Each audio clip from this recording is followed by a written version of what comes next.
Mais nous sommes un peu déçus. Il y a Kolanda, la déclaration, chef, il y a maison militaire, il y a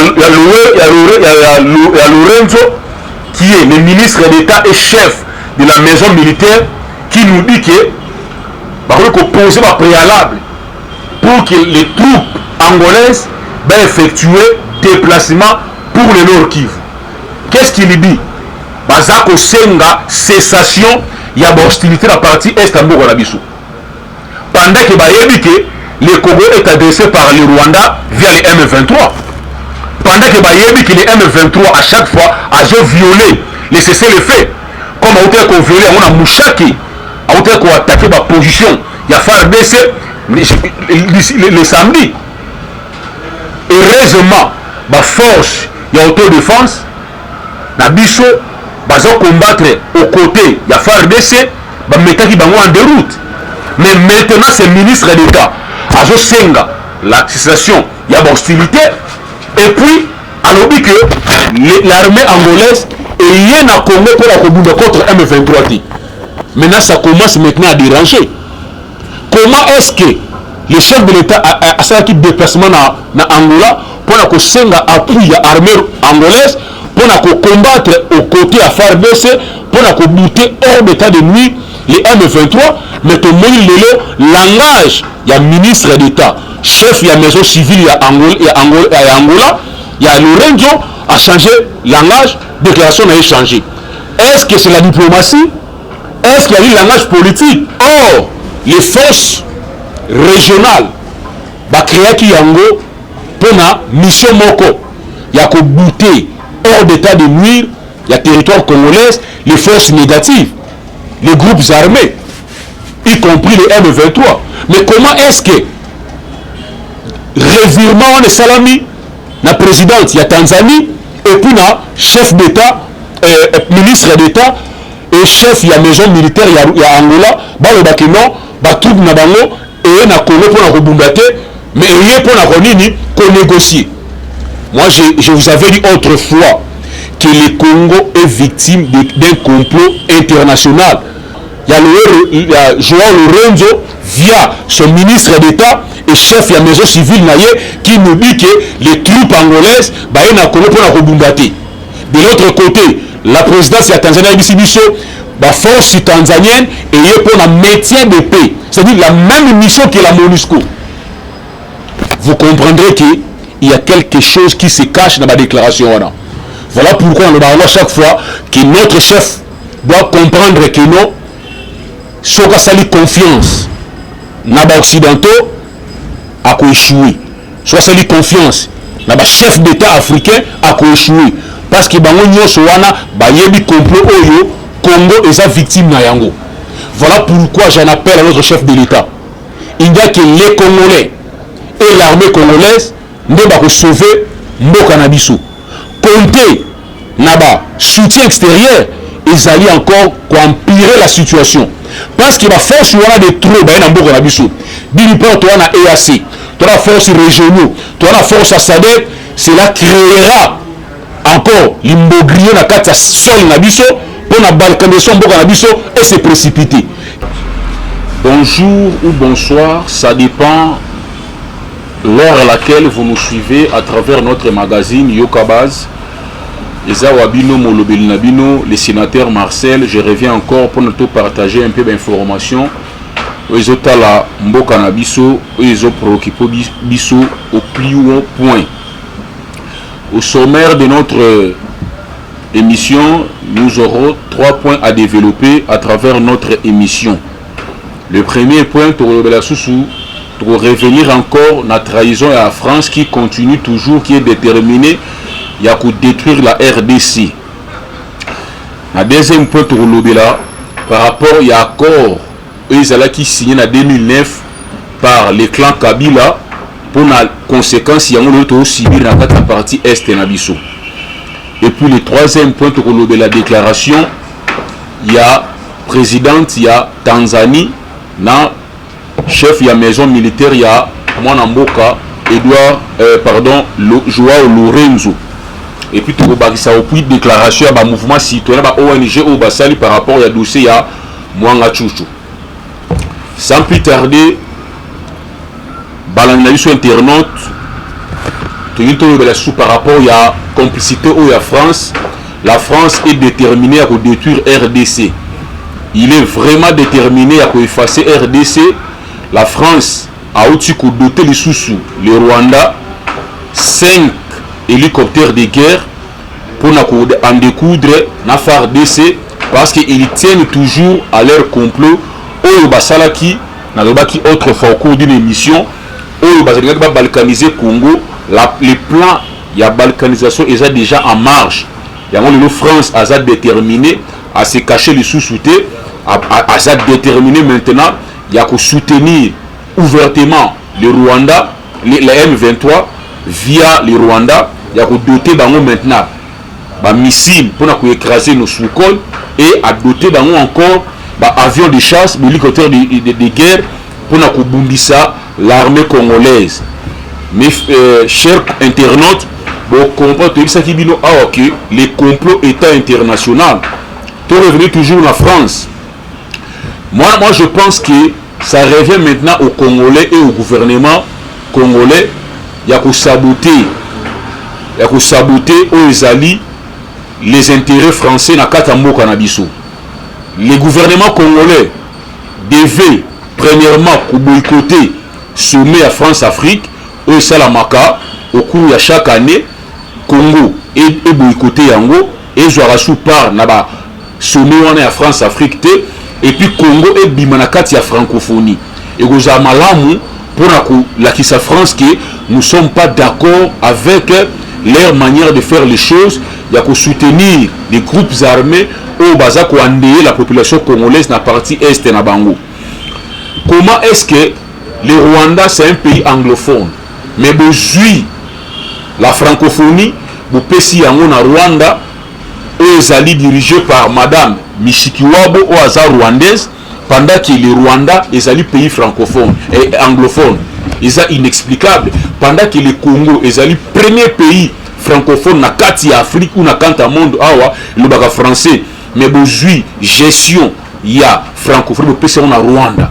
Ils ont là qui ça combien la France a toujours été derrière les M23, derrière le Rwanda pour détruire le Congo.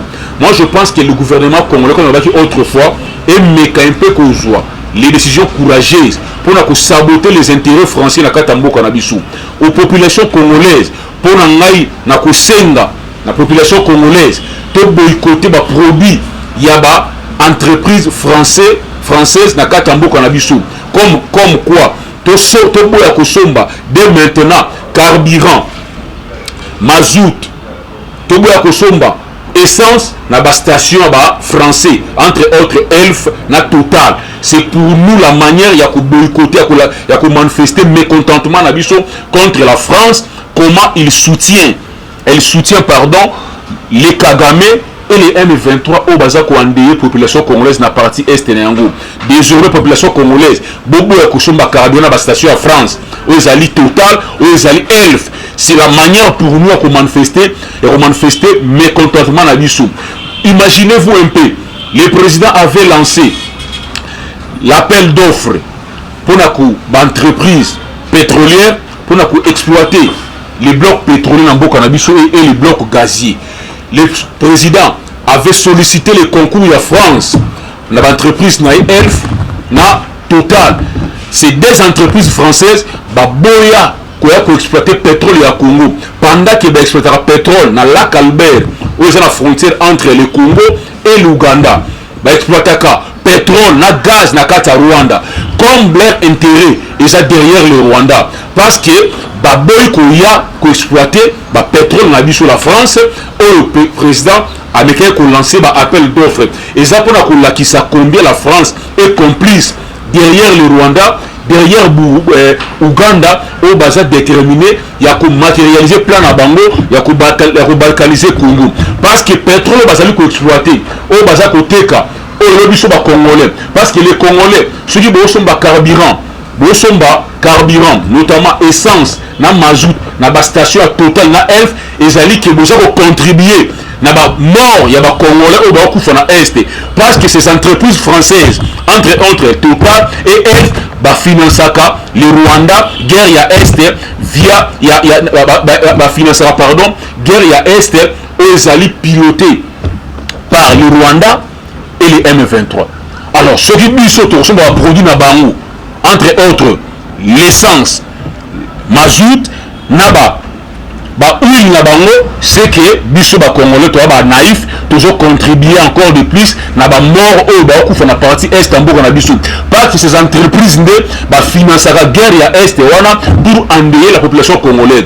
Voilà pour moi la décision est ça simple que l'état congolais a ça la part na ye biso population congolaise au to na kati ya Congo to boya to renoncer na ba produits pétrolier, il y a une entreprise française na katamboka na biso entre autres Elf na Total to boya ko somba carburant na bango to boya ko somba produit na bango et ko sala ke ko pilir bango ba ko na entreprise na bango et ko kendi parce que c'est des entreprises et ça à la base il y a financement il y a guerre il y a est wana pour la ko boma peuple congolais ba ko fa la partie est mboka na biso que le peuple congolais ba telema peut-être que ko la naïf si la moment où le président a sollicité l'entreprise wana ba ko exploiter le pétrole na biso ba boyi parce que au profit à Rwanda na Uganda parce que déjà Elf na Total ba jo exploiter pétrole na kata lac Albert aux alliés frontières entre Congo na Uganda ba exploiter pétrole na gaz na kata ya Rwanda mais pour le pétrole à Congo ba refuser mais ba jo teke biso pétrole ba teke la biso pétrole et zo uta na lac Albert et uta na Rwanda et uta na Uganda. Voilà pourquoi biso ba congolais la manière ya ko saboter ba intérêt français to renoncer na carburant na bango to renoncer ko somba ba carburant na ba station ya Elf na ba station ya Total. C'est une manière ya ko boycotter ya ko saboter ba intérêt français na mboka na biso au niveau du gouvernement to boycotter ba réunion ba sommet na bango ya France Afrique to bima na kati ya francophonie. Et c'est la manière ya malamu ya ko punir la France avec sa mauvaise politique. Et l'autre moni toutes les colonies françaises les na Afrique va comprendre mauvaise politique ya France bandi ko bima to moni na kati ya Mali to moni na kati ya Burkina Faso to moni na kati ya Centrafrique ba boyo politique ya France ya mabewana ya ko soutenir ba rébellion pour la ko renverser le pouvoir ya pays africain pour que la France ait se ravitailler. Et la France n'a rien, la France gagne na mutoki ya ba africain. Le France a salaka France CFA pour 14 pays de l'Afrique et puis il y a la moitié en Bongoana. Alors comment est-ce que l'Afrique peut se développer? Voilà pourquoi certains pays africains vont comprendre cette mauvaise politique de la France et nous se décider de se détacher de la France. Moi je pense que le Congo aussi doit emboîter le pas pour saboter l'intérêt français dans Katambo Kanabiso. To bima na kata francophonie to bima na to saboter to renoncer na sommet wana ya Afrique France o esala makashaka année to bima na yango parce que ceux qui to continuer ko participer na biloko marque wana c'est comme si to la complice ya lior d'intégration pour la partie est. Quant à la population congolaise to comprendre to lancer le wana partout aux alliés yebisa ndeko so na mutuka asomba susu ba produit français te na kata ba station Elf na Total. Parce que mon wana déjà contribué pour la partie est en Mboka na biso. Alors, to saboter l'action française, to saboter l'intérêt français en Mboka na biso, population congolaise partout besoin de la nangai, bon refuser désormais que somba carburant na station à Elf, na station à Total aux airs français. Parce que ces deux entreprises françaises, ils ont contribué à la guerre na la partie est en Mboka na biso, au peuple congolais au Koufa matin midi soir. Moi je pense que c'est le Rwanda. La France est complice na complot wana oyo bande na biso ba kufa na partie est. Comment est-ce que le Congo qui est adressé mais ils ont doté armement ou doté d'avions de guerre na pays agresseur et ça est inconcevable. Et comment est-ce que le Congo peut continuer de collaborer avec la France? Moi je pense que l'autorité va tirer les conséquences ya makambo au France à Zosala. J'ai la décision courageuse pour mettre fin na coopération avec la France ou saboter les intérêts français dans Mboka na biso. et la population congolaise biso part na biso sali nini ya toboya dès maintenant ya kosomba carburant na ba station ya F ya kosomba carburant na station ya Total parce que les deux entreprises françaises ils ont contribué au massacre ya ba tuerie ya peuple congolais na partie est ya mboka na biso. Donc moi je pense que Congo et Mekaimpe kozwa makambo na maboko parce que trop c'est trop. Nous en avons marre avec la France. Parlons aussi, il y a mandat d'arrêt international OYO. Basala qui contre Mwanamboka Poutine, tout le monde la Russie. Et répondre par l'entremise, il y a vice chef, il y a sécurité à Kremlin, Mwanamboka Dimitri Medvedev a lobby que si la CPI continue, la Russie est prête de bombarder cette institution mafieuse. Oyo est à la merci à l'Américain.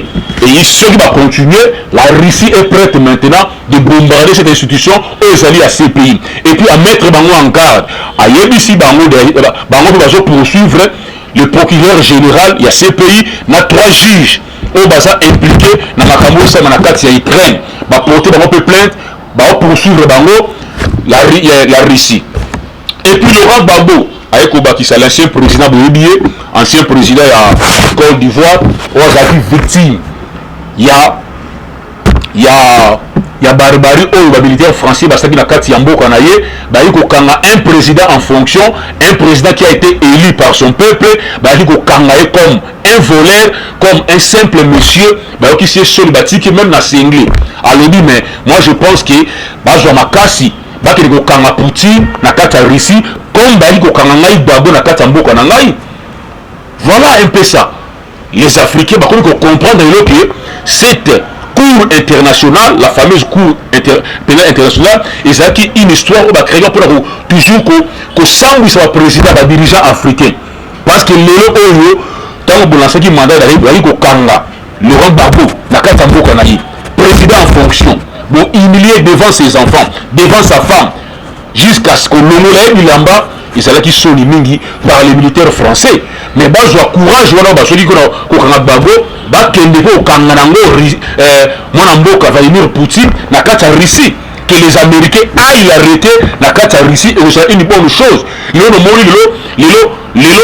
Je pense la position de la Russie et qu'on crée des blocs à kata monde et qu'on permettre les Africains bah mais un peu qu'on souffler parce qu'avec les blocs des occidentaux ils ont des blocs beaucoup de mafieux bah toujours un objectif il y a quoi appauvrir les Africains au profit à l'intérêt d'un égoïste et le richesse ça là biso africain il faut soutenir la Russie pour que des blocs se créent dans le monde pour que les Africains j'appelle souffle bah qu'il y a un bloc la Russie qui reste fait collaborer avec l'Afrique. Ce qui est autre par rapport à l'accord OYO, c'est qui signé par le régime passé Oyo Bayaki Kotanda Mbetu ya balkanisation en Mboka na biso. Le régime ya FCC. Et Oyo déjà passé tant on a battu belé sans prendre la Félix, je crois, ils allaient par ignorance ou ils allaient par la haine, je ne comprends pas certains Congolais. Tu me rappelles autant là, tu tirais qui moi 3 alinéas, il y a article où le soit FCC. Le donneur de leçons, va signer pour le côté Kamboka. Hormis accord il y a l'Émirat, qui n'a 4 côté qui n'a 4 il y a constitution Mboka Nabiso, il y avait encore d'autres accords qui ont été signés par les FCC, par Kabila et ses poulains. Qui a dit l'accord? La première alinéa nango, accord le Biboui. Le gouvernement congolais accepte de céder 43% des commandements militaires au Nord Kivu et 39% aussi du Kivu à la seule communauté Tutsi. Allez-y comprendre. Allez-y comprendre. Bateau Bajira Mboka Oyo pendant 18 ans, comme le donneur de leçons. N'est-ce pas c'est eux? Basaki à la base il y a côté Kamboka O. N'est-ce pas c'est eux? Oh, Basaki Mbetu, il y a balkanisation à Mboka O. Comment est-ce que un gouvernement responsable peut signer de tels accords en 2009? ya céder 43% ya commandement ya armée ya mboka na Nord Kivu et 39% na Sud Kivu na seule communauté Tutsi. Voilà pourquoi on a kino déjà batu oyo banda ko sala ngo a dessin ba yebaki eloko nini bazo sala yo Tshisekedi azo ma victime ya ba accord oyo bato ba shiraki mboka o pendant 18 ans basala ba yaki isa ko tanda mbepu ya balkanisation pour que mboka na biso kabwana par rapport à complot na biso bino autrefois na émission précédente que le complot ezaki déjà fin prêt donc na phase ya matérialisation ya complot wana. Heureusement Tshisekedi fait face à ces complots. Deuxième point, il y a même accord. Le gouvernement congolais accepte la création d'une nouvelle police des frontières sous le commandement de M23 afin de les protéger. Allez-y comprendre. Il fallait pas créer une nouvelle police à frontière, laquelle police, il y a de sécuriser la frontière Nabiso. Et c'est la sous commandement de M23. Qui reste sont des Rwandais Tutsi. Allez-y comprendre, chers compatriotes. Jusqu'à quand tu es naïf, tu comprendre que non, complet au Congo, je faire face à Nango, bao baïki yo tandambe tu Nango, et c'est là qui FCC na Kabila na batunaye. De tels accords, les acquis signés en 2009 par les Congolais. Allez-y comprendre.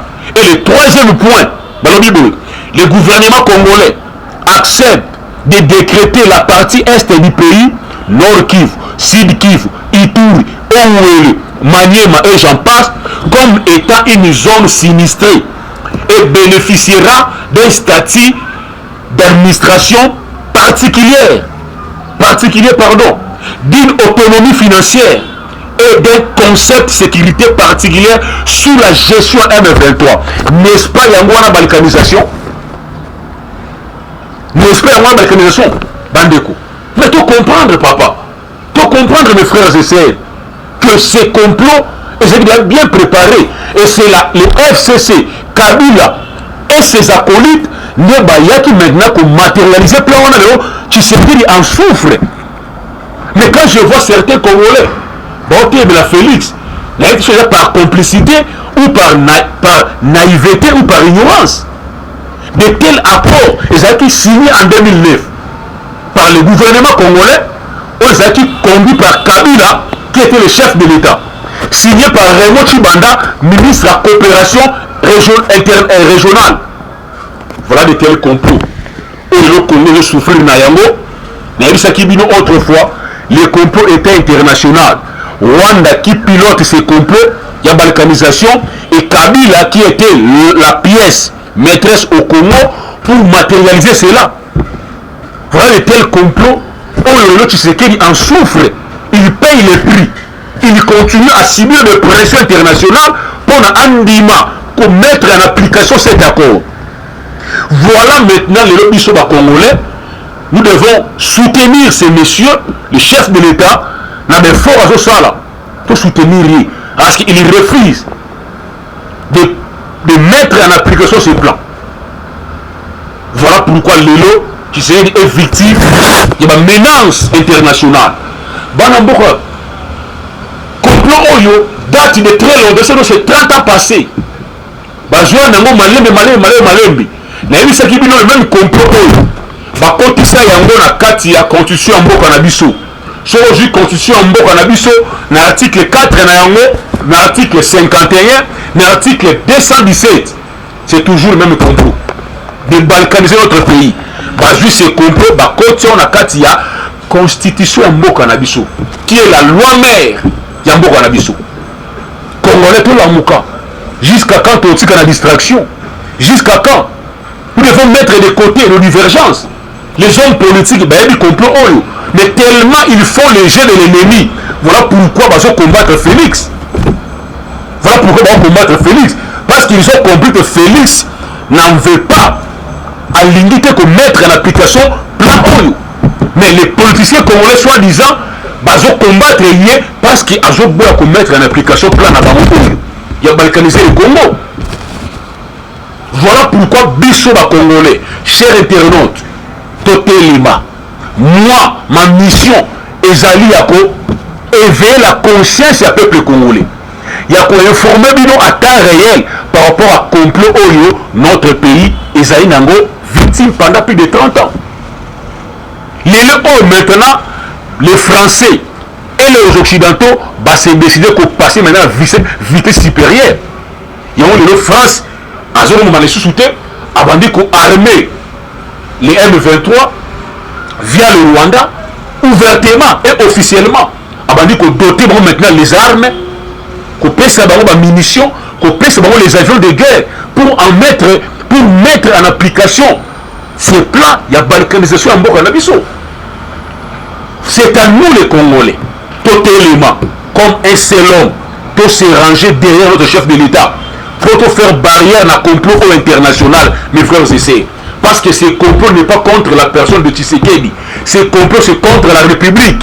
Je vous avais dit la fois passée que le seul héritage au Nzamba pesa na moto zali mabele na ye pour défendre yango. Le autre monde a Israël va défendre mabele na bango. Biso pe le corps to défendre mabele na biso oyo minde va déposséder biso yango au profit à Rwanda. Au profit à Rwanda. Totalement, chers internautes. Mais un dossier au Sabino Awa, je crois que l'Angola, la semaine passée, moi, Mboka, Joao Lorenzo, à Kindaki n'a devant congrès les deux chambres à Bango, pour la Kosenga, envoie la militaire angolaise, la militaire angolais, pardon, Namboka n'a biso baya koyede biso. Et puis, chose qui a été faite, mais nous sommes un peu déçus. Ya Kolanda, la déclaration ya chef, ya maison militaire, ya Lorenzo, qui est le ministre d'État et chef de la maison militaire, qui nous dit que il faut poser un préalable pour que les troupes angolaises effectuer déplacement pour le Nord Kivu. Qu'est-ce qu'il dit? Bazako Senga, cessation, il y a hostilité à la partie est à Mboka-Nabiso. Pendant que le Congo est adressé par le Rwanda via les M23. Pendant que les M23 à chaque fois ont violé les cessez-le-feu. Comme à hauteur qu'on violé, on a Mouchaki, à hauteur qu'on a attaqué ma position. Il y a FARDC le samedi. Heureusement, ma force, il y a autodéfense, Nabiso, bazo combattre aux côtés, il y a FARDC, mettre qui en déroute. Mais maintenant, c'est le ministre d'État. Azo Senga, la situation, il y a hostilité. Et puis, alors que l'armée angolaise est rien à Congo pour la combattre contre M23. Maintenant, ça commence maintenant à déranger. Comment est-ce que le chef de l'État a fait un déplacement dans Angola pour la Senga appui l'armée angolaise pour combattre aux côtés à FARDC, pour buter hors d'état de nuit les M23, mais tout le monde le langage, il y a ministre d'État, chef de la maison civile il y a Angola, il y a Lorenzo a changé langage, déclaration a changé. Est-ce que c'est la diplomatie? Est-ce qu'il y a eu langage politique, langage diplomatique? Nous disons non, parce que la même déclaration est Ruto Salama et pas la présidente, il y a Tanzanie. Il y a Tanzanie, Sulu, Samia, à autour de clair. Or, les forces régionales, créer qui yango pour la mission Moko, il y a qu'au bouter hors d'état de nuire, il y a territoire congolais, les forces négatives, les groupes armés, y compris les M23. Mais comment est-ce que revirement de Salami, la présidente, il y a Tanzanie, et puis la chef d'État, ministre d'État, et chef de la maison militaire, il y a Angola, le bâtiment, troupe na bango, et na Congo pour la rebongater, mais il y a pour la renini, qu'on négocie. Moi, je vous avais dit autrefois que le Congo est victime d'un complot international dont les pays membres, il y a Union africaine, Baza, Bayebi Yango. Mais peu importe la volonté. Il y a le président africain, il y a Félix Tshisekedi, tellement ces présidents sont dépendants na ba maître na bango occidentaux, ils finiront toujours ya ko céder la pression. Lelo oyo to moni c'est revirement. Il y a présidente, il y a Tanzanie, Suluhu Musanya, revirement. Il y a Joao Lorenzo via son ministre d'État et chef de la maison civile qui nous dit que les troupes angolaises na Congo pour la rebumbati. De l'autre côté, la présidence de la Tanzanie la force tanzanienne et pour le maintien de paix. C'est-à-dire la même mission que la MONUSCO. Vous comprendrez qu'il y a quelque chose qui se cache dans ma déclaration. Voilà pourquoi on le parle à chaque fois que notre chef doit comprendre que nous, si on a confiance dans les occidentaux, à échouer. Si on a confiance dans les chefs d'État africains, à échouer. Parce que nous avons complot au Congo et sa victime na yango. Voilà pourquoi j'en appelle à notre chef de l'État. Il n'y a que les Congolais et l'armée congolaise ne va sauver Mboka na biso. Compter naba soutien extérieur, ils allaient encore empirer la situation. Parce que la force wana de trop ba na Mboka na biso. D'une part toi na EAC, toi la force régionaux, toi la force à SADC, cela créera encore l'imbogrier na kati ya sol na biso pour la balkanisation Mboka na biso et se précipiter. Que les chefs de l'État à comprendre le Kouana, soit à renoncer à appel au Asalaki et à force régionale à renoncer à yango mais na autour de awa à connaître toujours comme mettre des moyens à armer la biso faire décès comme mobiliser le peuple congolais pour faire face à complot wana. Du reste et ça dit poudre rosée comme j'avais dit autrefois parce que le premier revirement en Angola na président de Tanzanie ça cloche déjà, ça montre que non, bah jouer une injonction, on va mettre en pensée na bango qui sont des occidentaux. Parce que les occidentaux, bah les maintenant va passer à vitesse supérieure, il y a que balkaniser Mboka na biso. Parce que cette dame dit quoi? La présidente Tanzanie que nous devons négocier avec qui? Avec les M23. Or, tous nous savons agenda M23.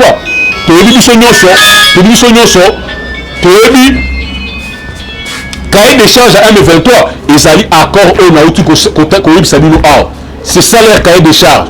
Que les Tshisekedi Andima, accord Oyo, Kabila a signé en 2009 et en 2013. Il y a Kondima, Sabango, gestion. Il y a partie Est et Mboka na biso. Ils avaient déjà balkanisation en Mboka na biso. Voilà pourquoi Tshisekedi, qui ne veut pas céder à cela, maintenant, Balaki Sango Poulele et les pays.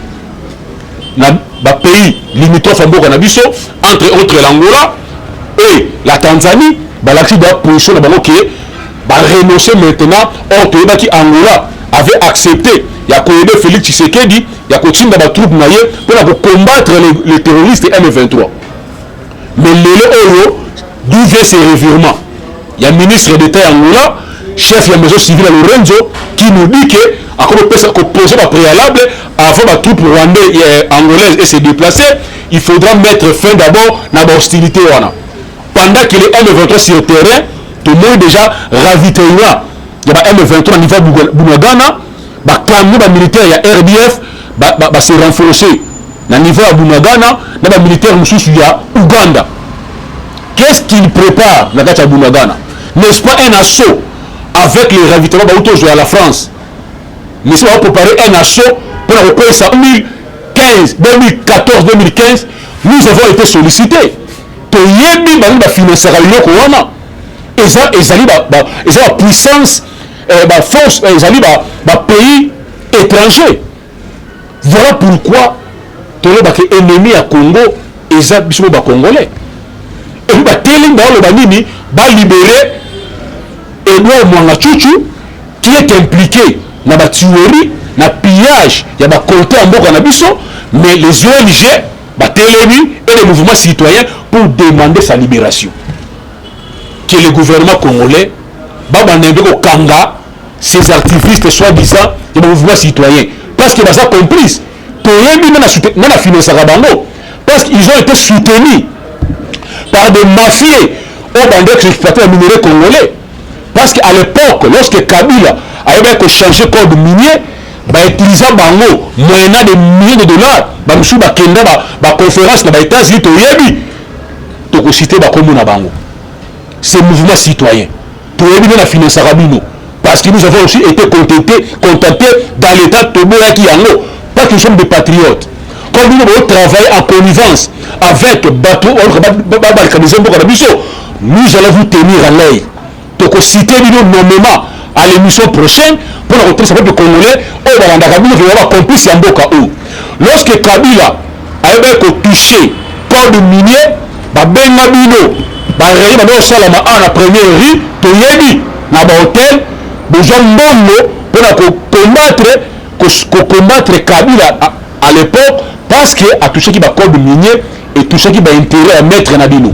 Entre être les Soros et consorts, tu dis bien, donc la finance Rabino, l'officine étrangère, la paix Rabino Mbongo, pour combattre le gouvernement aux établis, la Kata Congo, pour l'intérêt à Bango. Voilà pourquoi l'État congolais a mis un peu de Kanga. Toutes ces ONG internationaux, Bakanga Yango, Bazo de Bambo Kanabango, dans le mouvement citoyen, on va travailler en connivence contre la République. Comment est-ce qu'un messier, Edouard Mongachuchu, qui est la plaque tournante, il y a pillage, il y a des comptes congolais au profit de la puissance internationale, au profit de Rwanda, Bakangiye, vous au Télémi, avec une déclaration pour la libérer. Alors, trop c'est trop. Le Congo n'est pas quand même une poubelle. Le Congo n'est pas un dépotoir. Que l'État congolais a maintenant que ça a exercé autorité naïe. Il faut les arrêter, ces gens. Il faut que Benyanaba ONG n'emboka na biso. Pourquoi seulement au Congo? Ces ONG ont courage à Koluba. Pourquoi la Rwanda va le barater? Pourquoi la Brazzaville va le barater? Seulement au Congo. À cause de la démocratie.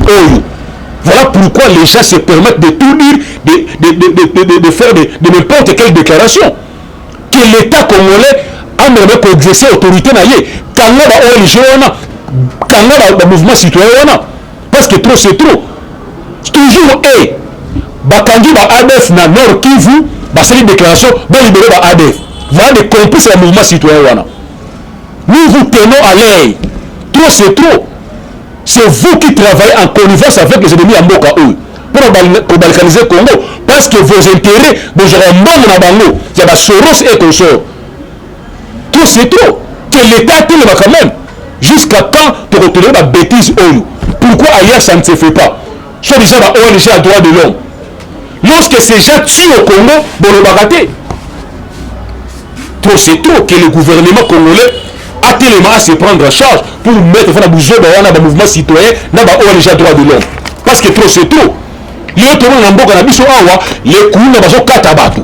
Bakanga Kourouna, ONG à droit de l'homme a tellement va libérer Bango. Trop c'est trop. Tu as dit que nous avons financement à Libanda. Tu as dit que nous avons financement à Libanda. Na ba ennemi mboka oyo Soros a financé Rabino ba mafia wana ba sota minere na biso ba financé Rabino ba mouvement citoyen na ba ONG droit de l'homme. Nous en avons marre avec vous.